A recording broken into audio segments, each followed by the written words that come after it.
somebody want to pull that behind you, Jed? The back door is still open if people want to come in. Good morning. So I'm Pam Russell, and I'm the PIO for the DA's office. Thank you guys for coming out this morning. We'll make this pretty quick, so you'll have time to get over to the courthouse for the formal filing or advisement of charges. So that hearing starts at 10 o'clock. Today we have two speakers. One will be Pete Weir, the district attorney, and the other will be Dan McCaskey, who is the chief of police for the Lakewood Police Department.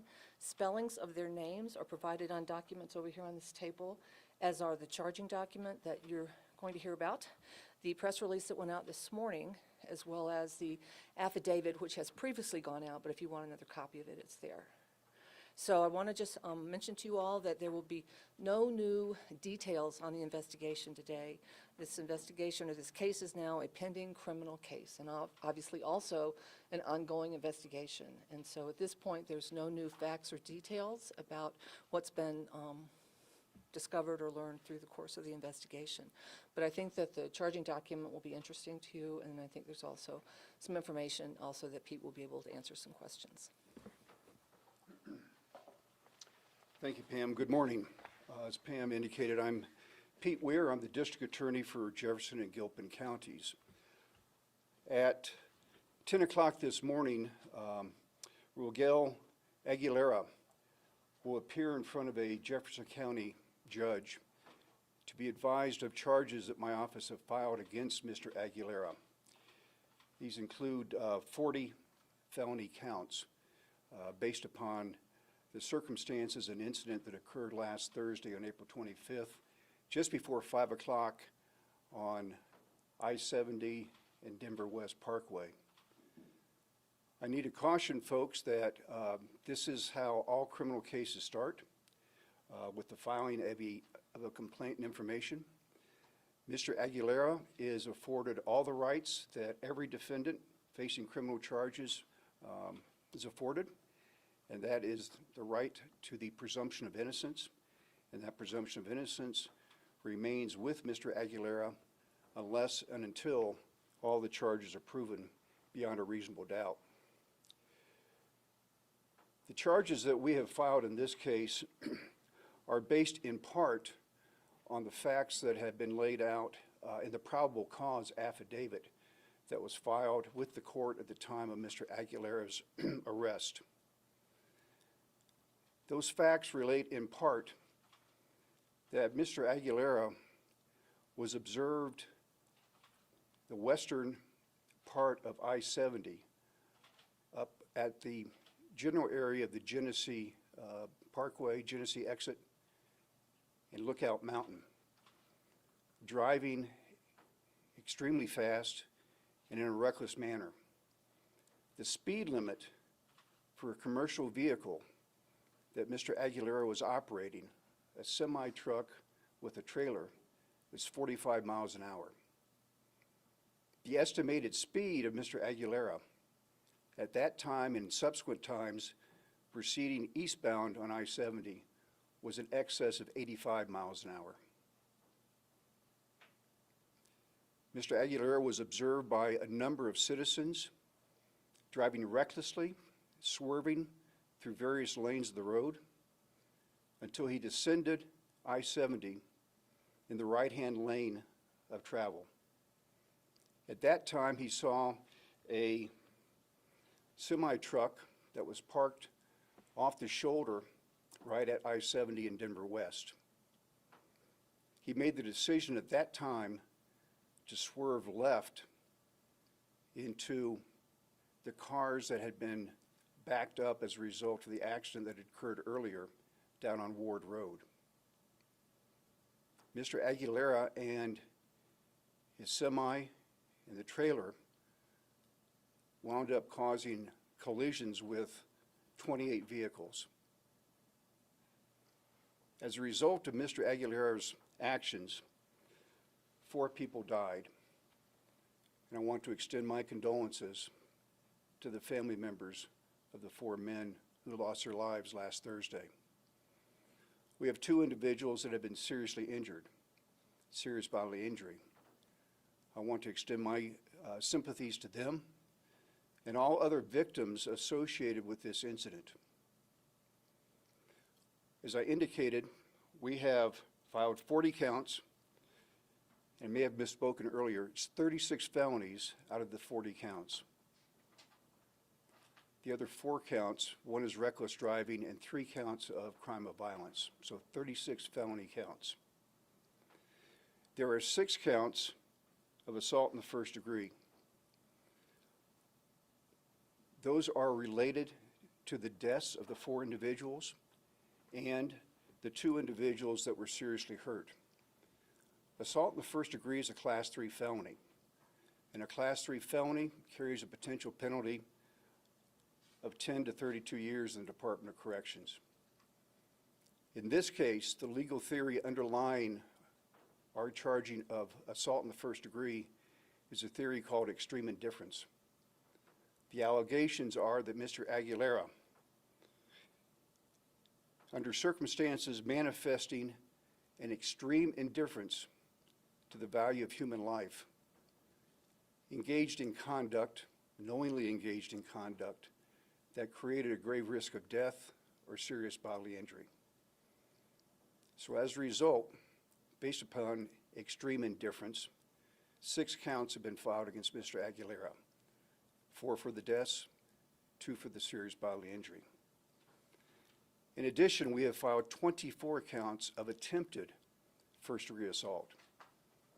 Same theory, extreme indifference, but these are individuals that, fortunately and by the grace of God, did not sustain serious bodily injury or death, but they were placed in fear of that.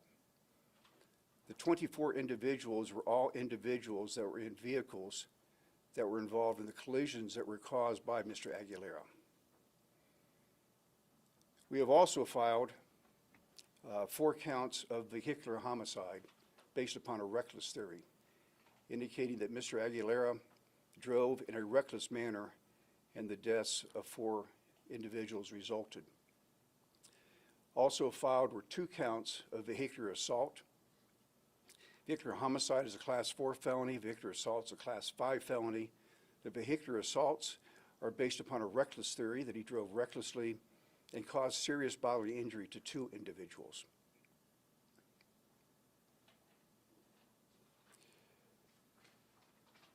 This case continues to be investigated. It's a complex case.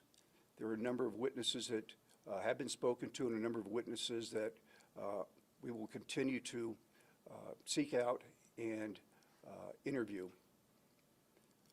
I want to thank all of law enforcement, first responders, CDOT, West Metro Fire, all the agencies that came together to assist in this horrific crash.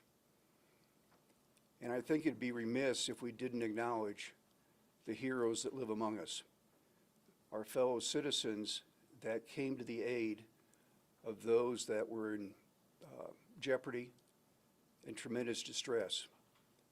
And it's no telling how many people were saved by the actions of our fellow citizens, facing danger, but acting to help somebody that needed their help. Remarkable, remarkable people.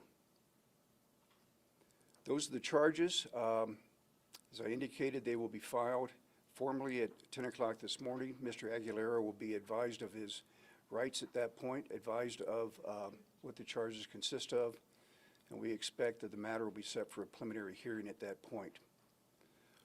I'd like to take a moment now and ask Chief McCaskey. Lakewood Police Department is the lead agency with respect to this investigation, and they've done a remarkable job. So, Chief McCaskey. Thank you, and good morning. First of all, I'd like to just say on behalf of the Lakewood Police Department and the City of Lakewood that our hearts go out to the victims of this tragedy, those that were injured and those that lost their lives and their families. Our goal in this matter is to seek justice. And I can assure you that the Lakewood Police Department will do everything in our power. We won't rest until we've thoroughly investigated this matter and that we have sought justice for our victims in this case. I also would like to thank, as District Attorney Weir said, many of the first responders There were over 7 law enforcement agencies, the Colorado Department of Transportation, and 3 fire departments that were called in to help with this horrific scene, just because of the devastation, the fire, and the collision. So I'd like to make sure that we acknowledge other first responders in Jefferson County and the state of Colorado who assisted us. So, and again, on behalf of the Lakewood Police Department, we will not rest until justice is served in this case. So, thank you. As Pam indicated, this is an ongoing investigation, and I will be limited in the kind of facts that I may be able to discuss with you, but with that understanding, I'm more than happy to try to answer any questions you may have. So I know there's been some, we've been looking into the company that had hired this guy, and they have a history of brake issues, and that some of their employees might not have known how to read signs in English, and I'm just wondering, is there any charges that this company could face, or are you guys looking into that at all? It's an ongoing investigation. We do know that Mr. Aguilera had a valid commercial driver's license at the time of this incident. And wouldn't part of that be that they would have to be able to read English signs, and then therefore, is there someone that can also be held accountable that you guys are looking into? We'll be looking at all possibilities. I'm sorry to be so obtuse, but we will look at anyone that might in any way, shape, or form be culpable and responsible for what happened. What is the responsibility of the driver in an incident like this if his brakes are mechanically unsound and he cannot stop? Well, I don't want to speculate at this point, and that's a fact that hasn't been determined yet. Has there been an investigation of the brakes completed at this time, and what were the brake status? The vehicle itself was completely destroyed, so it's not in a position to have a mechanical inspection done. So you will never know if the brakes didn't work? I'm sorry? So will you know if the brakes didn't work? Is that further down the investigation, or because of the way the truck ended up being rolled? There will not be a possibility to do any mechanical inspection of the vehicle, but there will be other means by which hopefully we can determine whether or not brakes were a cause of the accident or some other cause. Do you, in the course of this investigation, have you figured out why he was passing emergency runway routes? I don't want to comment on that right now. Thank you. During the interviews with the suspect, was there a language barrier? Were his interviews conducted in Spanish? There was a translator present. Okay. Did he have a knowledge of English? Did he have a knowledge of English signs? I would just say there was a translator present that translated the interview. There's some indication that Mr. Aguilera does have some familiarity with English. What the extent of that is still remains to be determined. Do you know the extent of his familiarity with driving on Colorado mountain highways? That's part of our investigation. How long had he had the CDL? I don't know that we know that just at this point. We do know it was a valid CDL out of Texas. There was video referenced in the arrest affidavit. Has a determination been made whether the video of the truck that has been shown and seen going past a runaway truck ramp, is that in fact Mr. Aguilera's truck? Yes, it is. It is.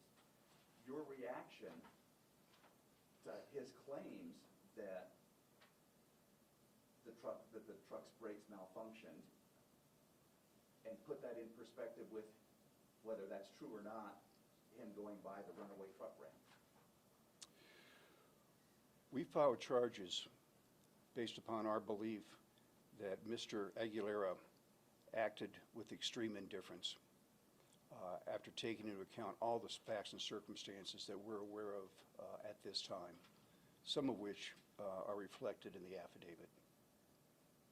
What is the maximum penalty out of all these charges? First-degree assault It's a Class 3 felony, carries a presumptive penalty of 10 to 32 years in the Department of Corrections. Attempted first-degree assault is a Class 4 felony, carries a presumptive penalty of 5 to 16 years in the Department of Corrections. Vehicular homicide is a Class 4 felony, 2 to 6 years in DOC, although you're probation eligible on vehicular homicide. And vehicular assault is a Class 5 felony with 1 to 3 years possible. I'm not too good at adding real quick. What does that all add up to? Well, there's potentially, Mr. Aguilera could be looking at decades in the Department of Corrections. Could be looking at decades in the Department of Corrections. Chief, I understand that you're the lead agency on this. Can you list for us the other agencies that you're either working with on this investigation? And do they include federal agencies like the Federal Motor Carriers and National Safety Administration?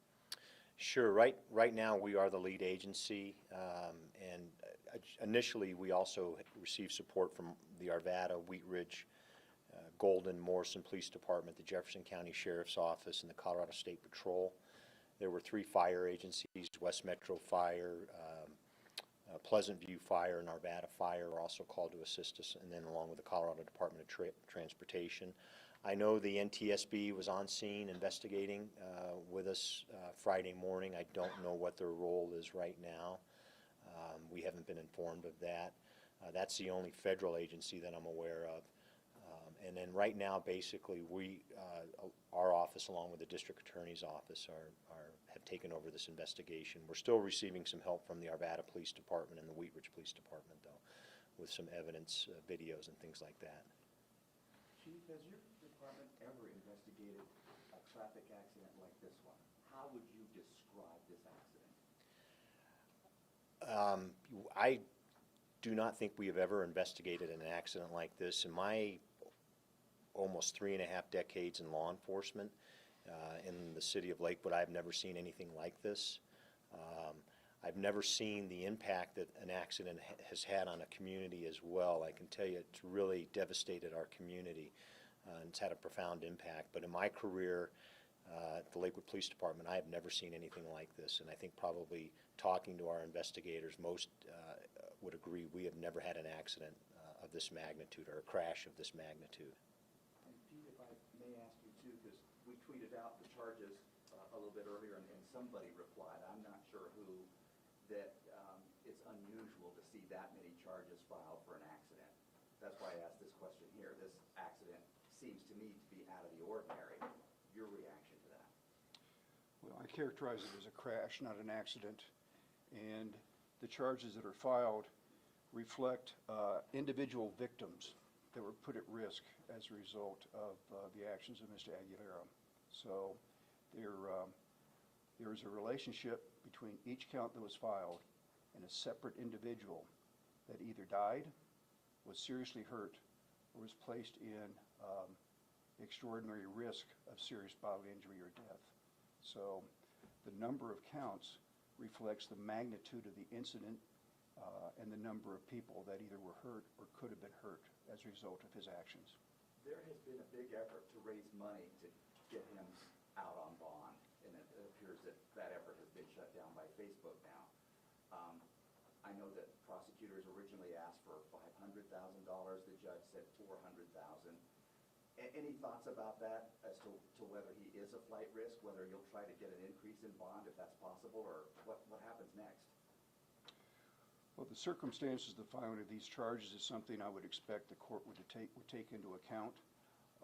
As I indicated, that if we are successful in this prosecution, he is looking at many, many, many years in the Department of Corrections, and that is a factor that any judge would take into account as to whether or not somebody might be a flight risk. The family just maintains that he did not have the intention of killing anyone, and but you describe his intentions as extremely different. Can you elaborate on that? Just based upon partially the facts that you're familiar with in the public document, the affidavit, the indication well in advance of C-470 that he was driving at an excessive rate of speed, over 80, 85 miles an hour, driving recklessly, shifting lanes. The speed limit for a commercial vehicle was 45 miles an hour. So based upon all the facts that we are familiar with, that's the basis for us determining that we should be going forward under a theory of extreme indifference. If you don't know whether or not the brakes are to blame in this, why all these charges? I don't want to comment on what we know and what we don't know. Can you say whether, you said that he was driving recklessly up around Genesee. Do you think that the truck, do you think he still had control of the truck back then and was driving recklessly on his own? Or was he already losing control of the truck up there? I think all I can say at this point is we have to refer back to what we believe are the appropriate charges. And those charges are that he was operating the vehicle under circumstances where he was exhibiting extreme indifference to the value of human life.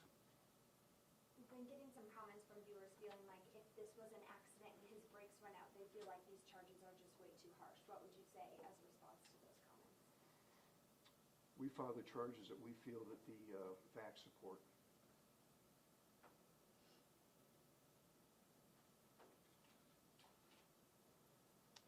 Thank you, gentlemen. Any other questions? Thank you all very much. Pam, anything? Nope, that's all. So everybody knows where to go, 1B, I'm sorry. Courtroom 1B is in Boyce, it's on the first floor, you go to the middle section, it's on the left. The second floor on the right. And the judge will, sentence them to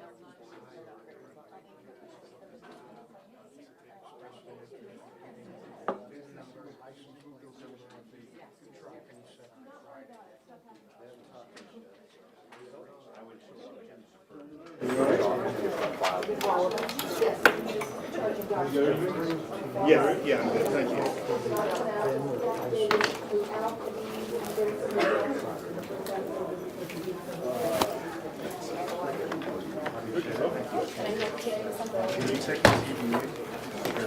Give me a quick mic check. Mic check, mic check, mic check, mic check, mic check.